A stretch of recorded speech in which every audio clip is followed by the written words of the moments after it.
क्या आप जानते हैं कि ऑस्ट्रेलिया की बॉर्डर्स फिर से खुलने के बाद से भारतीय और नेपाली स्टूडेंट्स सबसे तेजी से लौटे हैं। लगभग 2 साल की बंद सीमाओं के बाद इंटरनेशनल स्टूडेंट्स ऑस्ट्रेलिया लौट रहे हैं। दिसंबर के मिड में ऑस्ट्रेलियन गवर्नमेंट द्वारा उनके लिए बॉर्डर खोले जाने के बाद पहले 6 हफ्तों में ऑस्ट्रेलिया में इंटरनेशनल स्टूडेंट्स की संख्या में 29,856 की बढ़ोतरी हुई है। पूरी जानकारी के लिए इस वीडियो को अंत तक देखें और हाँ, वीडियो को लाइक और शेयर करें और हमारे चैनल को सब्सक्राइब करना न भूलें। ब्रेन ड्रेन कंसल्टेंट्स की ओर से हमारे इमिग्रेशन इन्फॉर्मेशन और news channel A to Z immigration updates में आपका हार्दिक स्वागत है। अंतर्राष्ट्रीय छात्र कई इंडस्ट्रीज में वर्कफोर्स का एक ज़रूरी हिस्सा हैं। विशेष रूप से कई हॉस्पिटैलिटी और केयर रोल्स में काम करते हैं। ऑस्ट्रेलियाई सरकार इंटरनेशनल स्टूडेंट्स को वीज़ा रिफंड की पेशकश करके और वर्कफोर्स तक उनकी लिमिट्स में ढील देकर वापस लौटने के लिए लुभाने की कोशिश कर रही है। ये अस्थायी टेम्पररी अरेंजमेंट्स एजुकेशन, माइग्रेशन और वर्कफोर्स के बीच कभी कभी अनईजी संबंधों को उजागर करती हैं। दिसंबर 2021 में बॉर्डर रिस्ट्रिक्शंस में ढील ने इंटरनेशनल स्टूडेंट्स में लगातार गिरावट को उलट दिया है।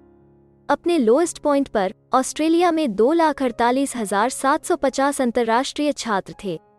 यह महामारी से पहले की तुलना में लगभग 57% की गिरावट थी और 2007 के बाद से सबसे निचला स्तर था।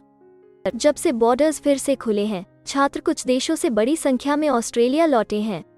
भारत और नेपाल से स्टूडेंट्स की संख्या सबसे ज्यादा बड़ी है। इन दोनों देशों के स्टूडेंट्स ने पिछले 6 हफ्तों में 50% से ज्यादा की वृद्धि की है। छात्रों के अलग अलग दरों पर लौटने का एक कारण लेबर मार्केट भी हो सकता है। 2016 की जनगणना के आंकड़ों के अनुसार भारतीय और नेपाली छात्रों के वर्कफोर्स का हिस्सा बनने की ज्यादा संभावना है। लगभग 78% भारतीय और 87% नेपाली छात्र ऑस्ट्रेलियाई वर्कफोर्स में एम्प्लॉयड हैं। इंटरनेशनल स्टूडेंट्स को ऑस्ट्रेलिया वापस लाने के सरकार के प्रयास और ज़्यादा तेज़ी से इस बात पर प्रकाश डालते हैं कि इकोनॉमी के कई हिस्सों में उनका लेबर कितना ज़रूरी है। 2016 की जनगणना ने करंट और रिसेंटली ग्रेजुएटेड इंटरनेशनल स्टूडेंट्स को कुल लेबर फोर्स का लगभग 2% दिखाया। यह छात्र वर्कफोर्स कमी की रिपोर्ट करने वाले एरियाज में केंद्रित है। महामारी से पहले लगभग 15% वेटर, 12% किचन हैंड्स और लगभग 11% कमर्शियल क्लीनर, 10% कुक्स और शेफ्स करंट या रिसेंटली ग्रेजुएटेड इंटरनेशनल स्टूडेंट्स थे। इन ऑक्यूपेशंस को स्टाफ को खोजने में बहुत सी मुसीबतों का सामना करना पड़ा है। कई और ऑक्यूपेशंस जहां प्री पैंडेमिक वर्कफोर्स में बड़ी संख्या में इंटरनेशनल स्टूडेंट्स शामिल थे, वे प्री पैंडेमिक लेवल से ऊपर वैकेंसीज को दर्ज कर रहे हैं। ऑस्ट्रेलिया में काम करने की क्षमता हमेशा से ही ओवरसीज एजुकेशन का एक कंटेंशियस पार्ट रहा है। इंटरनेशनल स्टूडेंट्स को यह दिखाना होता है कि वे एक सच्चे स्टूडेंट हैं जो सिर्फ काम करने के लिए देश में एंटर करने के लिए स्टूडेंट वीज़ा का उपयोग नहीं कर रहे हैं। ऑस्ट्रेलिया को एक स्टडी डेस्टिनेशन के रूप में चुनने के लिए इंटरनेशनल स्टूडेंट्स के लक्ष्य अलग अलग और पेचीदा हैं। काम करने की एबिलिटी विचार करने के लिए एक ज़रूरी फैक्टर है। इंटरनेशनल स्टूडेंट्स के लिए अन्य देशों के साथ compete करने के लिए श्रम बाजार तक पहुंच का उपयोग करता है। 2008 में ऑस्ट्रेलिया ने छात्रों को एक अलग वर्क वीज़ा के लिए अप्लाई करने की ज़रूरत को हटा दिया था। इंटरनेशनल स्टूडेंट्स हफ्ते में 20 घंटे काम करने में सक्षम हैं। उस सीमा को अब कम से कम अप्रैल 2022 तक बढ़ा दिया गया है। 2011 नाइट रिव्यू के बाद कई इंटरनेशनल स्टूडेंट्स पढ़ाई के बाद वीज़ा के लिए अप्लाई करने में सक्षम हुए हैं। इससे उन्हें अपना कोर्स पूरा करने के बाद 1 से 5 साल के बीच ऑस्ट्रेलिया में काम करने की सुविधा मिलती है।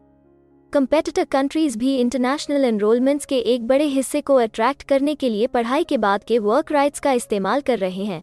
वर्क रिस्ट्रिक्शंस को टेम्पररीली ढील देने की ज़रूरत से पता चलता है कि यह केवल यूनिवर्सिटीज़ नहीं है जो इंटरनेशनल स्टूडेंट्स पर निर्भर हैं।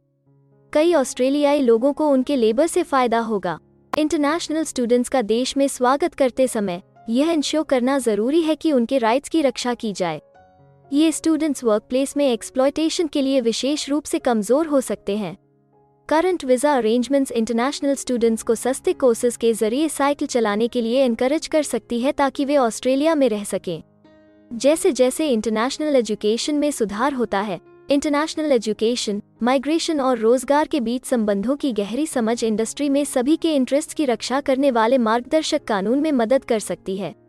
हमें उम्मीद है कि हिंदी भाषा में इमिग्रेशन से जुड़ी ज़रूरी और सही जानकारी पहुंचाने की हमारी कोशिश आपको पसंद आ रही होगी। कृपया कमेंट में अपने सजेशंस और फीडबैक्स ज़रूर दें। और हमें सपोर्ट करने के लिए हमारे चैनल को लाइक, शेयर और सब्सक्राइब जरूर करें। और हाँ, बेल आइकॉन को दबाना मत भूलिएगा। अपना कीमती समय देने के लिए धन्यवाद। एक और वीडियो के साथ आपसे फिर मुलाकात होगी। अगर आपको किसी और मदद की जरूरत है या फिर आप अपने विदेश जाने के सपने के लिए किसी भी चीज में पूछताछ करना चाहते हैं, तो आप हमारी रजिस्टर्ड माइग्रेशन कंसल्टेंट्स की टीम के साथ एक एक्सपर्ट काउंसलिंग सेशन बुक कर सकते हैं।